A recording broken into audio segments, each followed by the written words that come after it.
So for those of you looking for options for maybe some off-season training, think outside the box. Maybe you don't have access to implements on a regular basis. Maybe you just can't bring them with you to the gym, whatever it is, I don't know. But some options that you have, this right here is just a toe strap, I think, nylon strap that was made up for some stuff that we have here at the gym. But you could easily do this with a piece of rope that you can get at Home Depot, anything. Cost pretty low. If you already have a gym or have access to weights, then hey, there's your weights right there. But pretty easy to get some hammer winds with this setup right here. And you know, the hammer winds is not exactly the same when you're doing these winds in the gym or out in front of the house. Not exactly the same as throwing the hammer, and that's not what it's for. Doing these winds is getting used to the motion and keeping that mobility in your shoulders and practicing those fundamentals of reaching back and getting the hips moving side to side.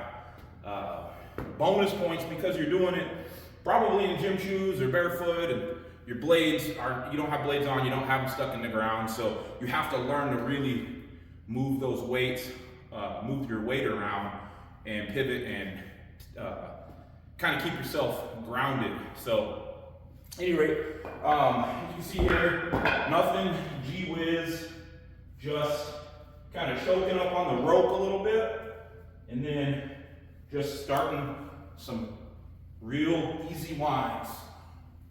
Pushing back, kind of keeping the knees flexed and loaded.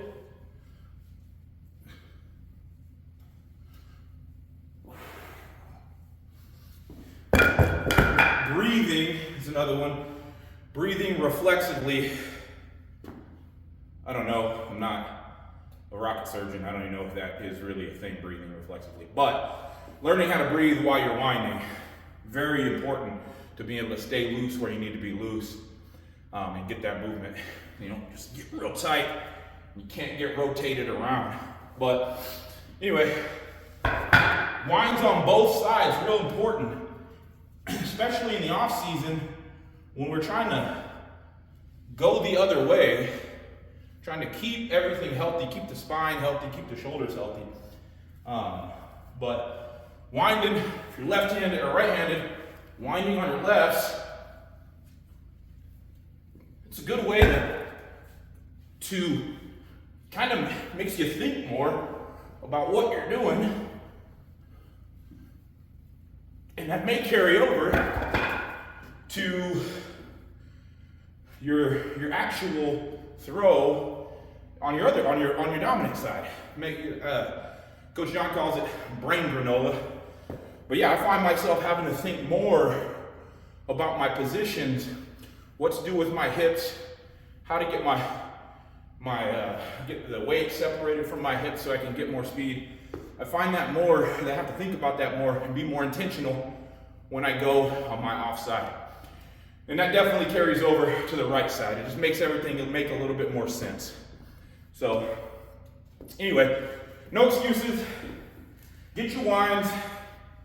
I like doing 5 sets of 10 on each side through the off season, maybe a couple of 3 times a week. It's not only good for your throwing, but it's going to be good for just your overall health. So give it a try. Get yourself some rope, get yourself some toe straps, get I think a ratchet strap would work great.